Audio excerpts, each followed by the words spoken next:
Bonjour mes amis, la Rodriguez est la maman présidente de tous les abonnés. Boni bino basangwa YouTube na Facebook na TikTok. Hein? À TikTok na yo ki bozo continuer qu'un politesse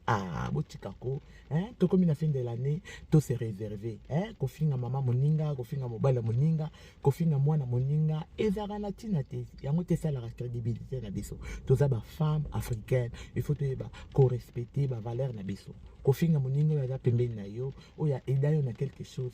eza dignité nzambe akopambolaka yo te akotindaka susu bata malamu pembeni na yo te toza bato toza na badivergence na biso toza na baide na moto aza na ide na ye manière ya vie na ye yango wana aire moko il faut kozapaka makambo mosusu oyo eza di olga biso toza bazombo donc mozombo akipaka te totekaka nyonso totekaka nyonso yo oza no cliente osombi na yo c'est pas grave biso totekaka tina na bandoki totekelaka bango biloko na biso ya commerce po biso importe eza commerce na biso etourne donc moto nyonso tu aza na posa ya kabelo mpona fete olga bastok elingi esila bokende mbango mpa olga kabelo akotekela bino donc bandeko ba bonne fête na bino semaine presque ya suka ya année 2022 bosala babilan na bino bo répéter makambo tosali na 2022 te tosala makambo ya sika tolingana tolakisa bolingo entre nous kolala kolamoka ezali grâce à Nzambe toleki bato bakufa te toleki pe bato bazwi makamba ya songolo pakala te tolingana okotika témoignage nini na mokili oyo soko kofi bandeko nalingi bino mingo mama présidente ya tous les abonnés sans exception soko za libone kaka nga mama présidente na bino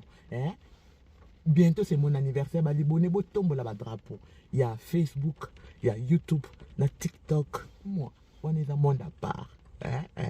mais je vous aime énormément que Dieu vous bénisse énormément zala yo kotika moto intimidé yo te bilamba eza pamba ba griffe eza pamba important ezali ozala na santa bien ozala na entourage saine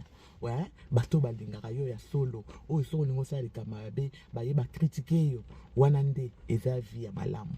bosabone na page mpe ya NJ4 Dance TV kuna bobana ozwa bainformation ya bien kuna bainformation ya bien ezali sans rancune talaka batitre ya bémission bolingo eza wapi tala batitre bongo bosi bomona na YouTube ou bien na Facebook nante donc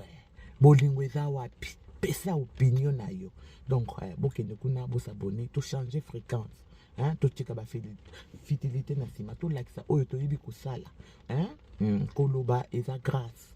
koanalyser eza grâce botika kointimide bato kokotisa bato na bandako aza na likambo ya koprêter devant peuple aza na likambo ya koloba mpona bato oyo balandaka biso totika tozala plus ouvert na monde lelo la ouverture la tolérance fait grandir les gens donc voilà la Rodriguez est là analyse politique pe ezoya ezoya donc voilà la Rodriguez a des vous je vous aime énormément bye bonne journée.